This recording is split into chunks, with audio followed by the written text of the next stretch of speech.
Hello, good morning. मी माझी सखी. तर चला, आता श्रावण महिना चालू झालाय म्हटल्यानंतर पहिली सुरुवात होते ती साफसफाई करायची. आता साफसफाई करायची सुरुवात केलेली आहे. तर त्याच्या आधी छान असं डाळिंबाचं ज्यूस पहिलं बनवून घेतलं. मुलं स्कूलमध्ये गेल्यानंतर स्वतःसाठी पण थोडंसं लक्ष द्यावं लागतं. आता मी हे डाळिंबाचं ज्यूस छान असं मिक्सरलाच फिरवून घेतलेलं आहे आणि ते गाळून घेतलेलं आहे. आता कामं करायला सुरुवात करायच्या आधी छानपैकी मी पहिलं स्वतःसाठी ज्यूस पिऊन घेते, बाकीचं मुलांसाठी ठेवणार आहे. कारण मुलांना भारी आवडतं ज्यूस, त्यामुळे मला रेग्युलर असं ज्यूस बनवावंच लागतं. त्यामुळे श्रावण महिन्याची साफसफाई करायच्या आधी थोडंसं स्वतःला पण एनर्जी यावी म्हणून छान असं डाळिंबाचं ज्यूस पिते.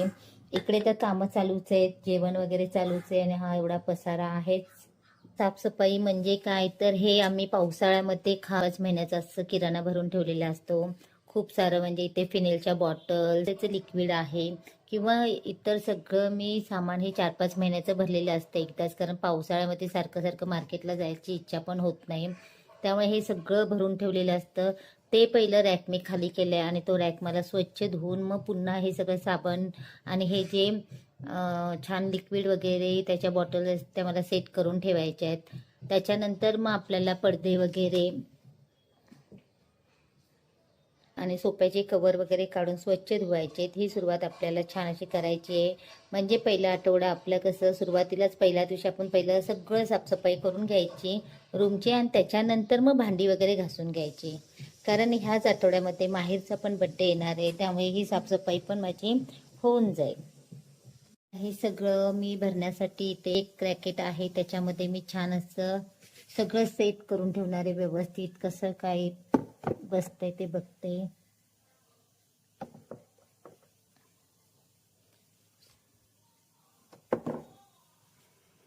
आता ह्या रॅकेटमध्ये हे सगळं मी सेट करून घेतलेलं आहे छानपैकी. सुरुवातीला मी रॅकेट स्वच्छ धुवून घेतलेलं आहे आणि मग आता त्याच्यामध्ये हे व्यवस्थित मी सेट करून घेतलेले. आता हे फक्त जे आहे भरलेलं आहे ते मी पावसाळ्यासाठी भरलेलं असतं, कारण आमच्या इथे पावसाळ्यामध्ये पुराची जास्त लक्षणं येतात किंवा पण पाणी येऊ शकतो. आणि अशा वेळेला पावसाळ्यामध्ये सारखं मार्केटला जाऊन किराणा भरणं हे खूप कंटाळवाणं असतं. मग अशा वेळेला आम्ही मेमध्ये सगळं असं किराणा सेट करून ठेवतो 4-5 महिन्याचं, जेणेकरून सारखं मार्केटला जाण्याची गरज. आता श्रावण महिना म्हटल्यानंतर आपल्या सणांची सुरुवात होते. नागपंचमी, रक्षाबंधन, त्यामुळे सगळी साफसफाई श्रावण महिन्यामध्ये सुरुवात केलेली आहे.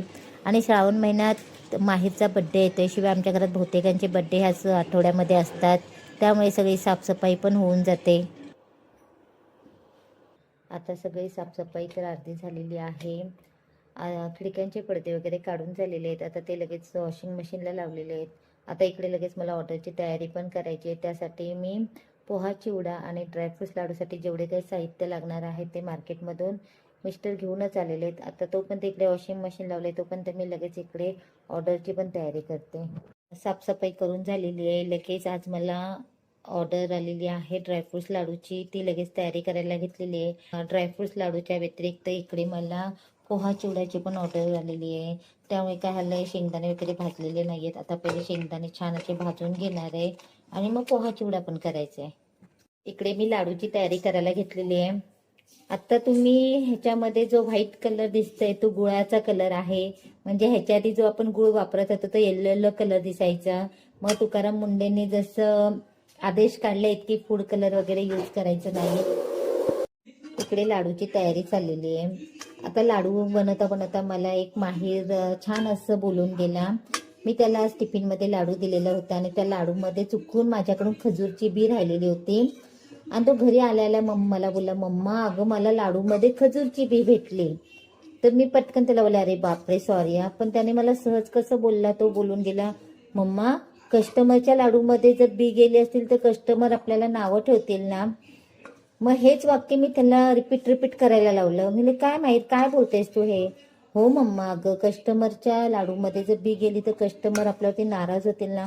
आणि मला तेवढं भारी वाटलं ना की म्हणजे माहीर एवढं लहान असून त्याला की ते किती छान म्हणजे समजलं की बाबा आपण जर एखादी गोष्ट किंवा एखादा पदार्थ काही सेल करत असतो ती कस्टमरला परफेक्ट जाणंच गरजेचं आहे. आणि माझ्याकडून आज नेमकं आणि नशीब ते मी घरीच लाडू बनवलेले होते, पण ह्याच्यातून मला एक छान त्याच्या ह्याच्यातून लक्षात आलं की ह्यापुढे मला खरंच तेवढी काळजी घ्यायला पाहिजे. इकडे आता लाडूची तयारी चालू आहे, ड्रायफ्रुट्स लाडूची तयारी चालू पण केलेली आहे मी. छान सगळं मिक्स करून घेतलेलं आहे मी आणि आता गरम आहेत तरच लाडू वळायला घेते.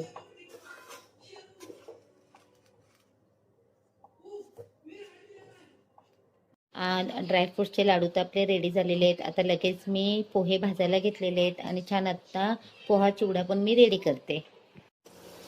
आता पोहा चिवडा करताना मी नेहमी लसूण भरपूर वापरते आणि असे छोटे छोटे बारीक बारीक असे कट करून घेते.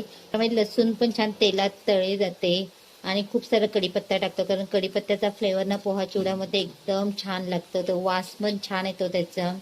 त्यासोबत इकडे मी भरपूर सारे शेंगदाणे आणि चणा डाळ टाकलेली आहे, खोबरं टाकलेलं आहे.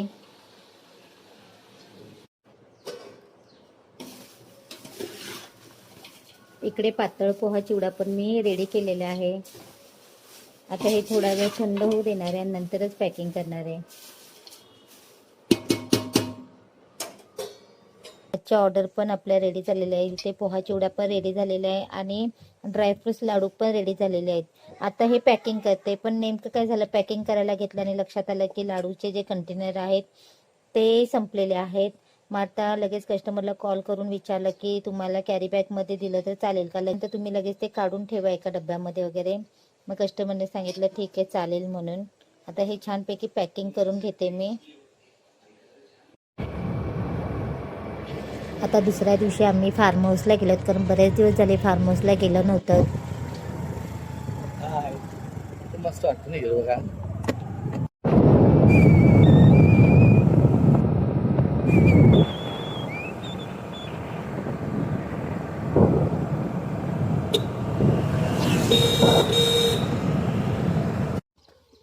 छान असं फार्म हाऊसच्या इथलं वातावरण, आमच्या एकदम हिरवगार असं वातावरण आहे.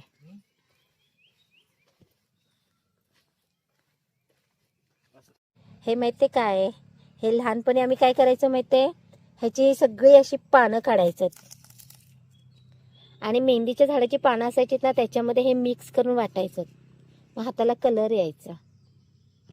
चला फार्म हाऊसवरती आलं आणि फार्म हाऊसवरती एवढं गवत वाढले पावसाळ्यामध्ये, बापरे. आता आतमध्येच तिथे जायला पण भीती वाटते, पूर्ण गवत वाढलेलं आहे. गवत काढायला सांगायला पाहिजे आता. चला आता गवतातून असं जावं लागणार आहे आपल्याला. बघूया काय काय आलेत. पेरू, वाव पेरू आलेले आहेत. आज काढायला पाहिजे का पेरू, हा नाहीतर मग परत नेक्स्ट टाइम येईपर्यंत ते खाल्लं जातं. चला पेरू काढूया. छान पेरू आलेले आहे आणि एवढं फार्म हाऊस वरती आले म्हटल्यानंतर आता ह्याला काढून घेऊनच जाऊया.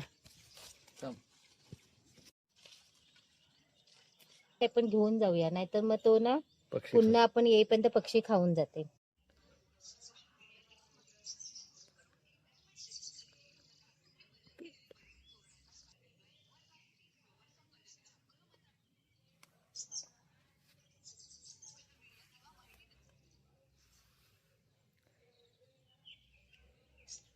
पक्ष्यांचा आवाज किती सुंदर येते बघ, कंटिन्यू पक्षी ओरडतायत, असे वेगवेगळे आवाज ऐकायला येते. माहीरनी जांभळाच्या बिया लावलेल्या होत्या, त्याला छान अशी रोपं आलेली आहेत छोटी छोटी आणि खूप सारी आलेली आहेत. पावसावरती आले तर कढीपत्ता पण काढून घेते. आणि कढीपत्त्याचं झाड एवढं सुंदर झालं ह्या पावसाळ्यामध्ये, एकदम भरगच्च झालेलं आहे. त्याला आता फ्रेश फ्रेश कढीपत्त्याची पानं काढूया.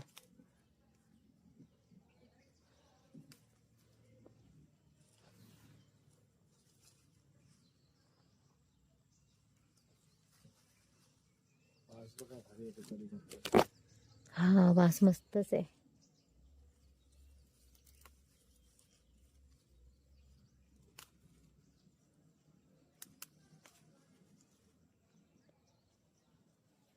भरपूर असा कढीपत्ता काढलेला आहे, फ्रेश फ्रेश एकदम कढीपत्ता आता जेवणामध्ये वापरायला होईल.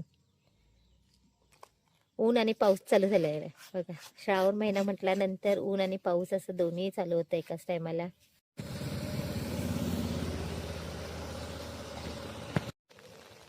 आहेत मासे कुठले छोटे छोटे काय हा? एकदम बारीक असतील ना. गाडी वॉश होते तोपर्यंत मी ते आदिवासी लोक जे मासे पकडत होते तिथे जाऊन उभे राहिले आणि मग बघत होते कसे हे लोक मासे पकडतायत आणि त्यांच्याशी थोडा वेळ मी गप्पा पण मारत होते. आता श्रावण महिना असला तरी आम्ही काही श्रावण महिना पाळत नाही. जे वार असतात मेन ते आम्ही पाळतो. बाकीचे जे नॉनव्हेजचे वार असतो त्या दिवशी आम्ही नॉनव्हेज खातात. येता येता वडापावचा स्टॉल दिसला, छान असे गरमागरम वडापाव खाल्ले आणि मग घरी निघालो. फार्म हाऊसवरून आल्यानंतर लगेच मी जेवणाला लागले. दुपारच्या छान असे बोंबील आणलेले आहेत आणि ते फ्राय करायला घेतलेले तिकडे. इकडे लगेच सुरमई पण मी फ्राय केले आणि इकडे छान असं बोंबीलचा रस्सा केलेला आहे. हे आहे आजचं दुपारचं जेवण माझं. बड्डेची तयारी चालू आहे इकडे. उद्या माहेरचा जरी बड्डे असला तरी केक मी आजच आदल्या दिवशी करते, कारण आदल्या दिवशी पण रात्री 12 वाजता त्याचा हट्ट असतो केक कापण्याचा. मग त्यासाठी मी घरीच केक बनवते आणि दुसरा केक मग बड्डेसाठी मी दुसरा घेऊन येते मार्केटमधून. आता ही त्याच्या केकची सगळी तयारी चालू आहे. आता रेग्युलर केक होतो त्यामुळे हे सगळं मी आता अंदाजे टाकलेलं आहे.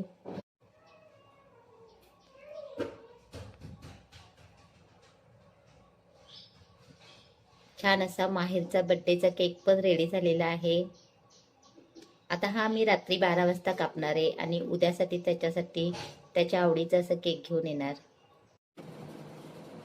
अली बापले, good morning my sweet baby. Good morning. Happy birthday. Thank you. आज का आहे माऊच्या माझ्या बर्थडे.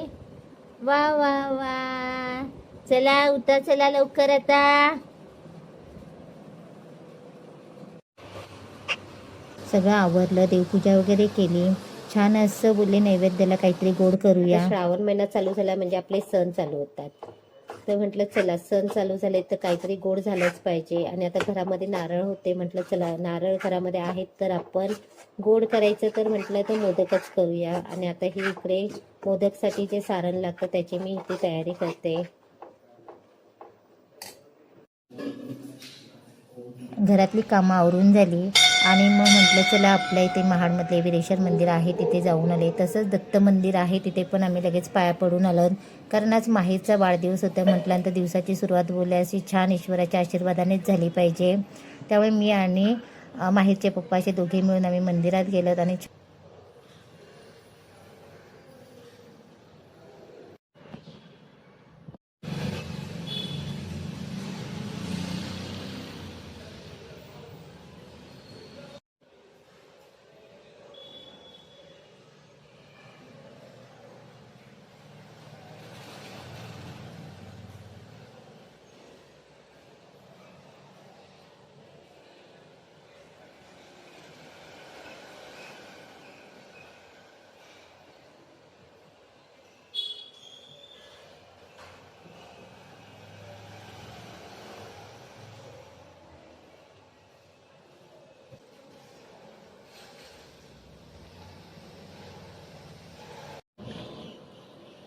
आज माहेरचा बड्डे असला तरी आज माहेरला अभ्यास तर आहेच, कारण माहेरचे एक्झाम चालू आहे. त्यामुळे माहेर सध्या प्रॅक्टिस चालू आहे, पेपर पॅटर्न सोडवत आहे. छान असं माहेरच्या बड्डेची तयारी चालू झालेली आहे. इकडे केक पण आणून ठेवलेला आहे छान असं माहेरच्या नावाचा चॉकलेट केक. आणि हा केक माहेरला आवडतो हो ना माहेर. हो. माहेर पण एकदम रेडी झालेला आहे, केक कापायची वाट बघता येतं. आणि आज आम्ही माहेरच्या बड्डेला कोणालाही बोलवलेलं नाही आहे, त्याच्या फ्रेंडला वगैरे, कारण उद्यापासून पेपर चालू आहेत. माहेर आता वाट बघते केव्हा केक कापायचं, म्हणून त्याची जरा सध्या गडबड चालू झालेली आहे. माहीर हॅपी बर्थडे. Thank you. आता तेच तू डोक्याला लावलंयस ना, ते आता धुवून घ्यायला पाहिजे आणि नंतर मग केक कापायचं, कारण तू आता केसांना लावलंस ना, ते ठेवून दे साईडला.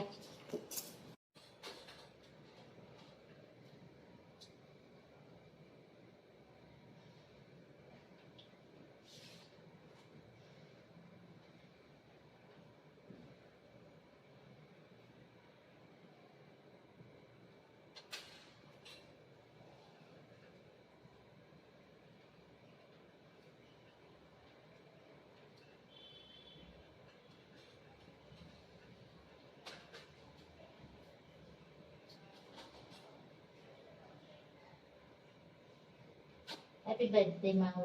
Thank you.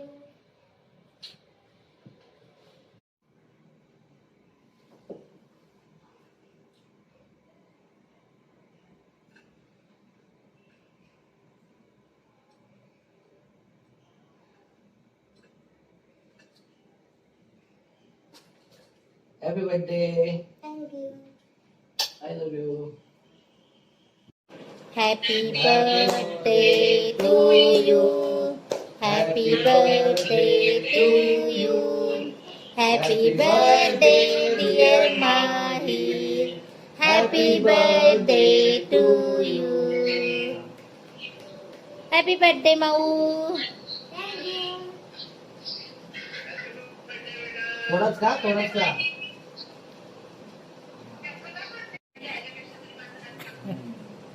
Yeah. जा दादू जा.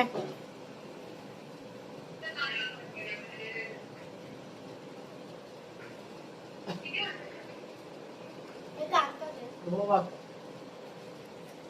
हे बरं.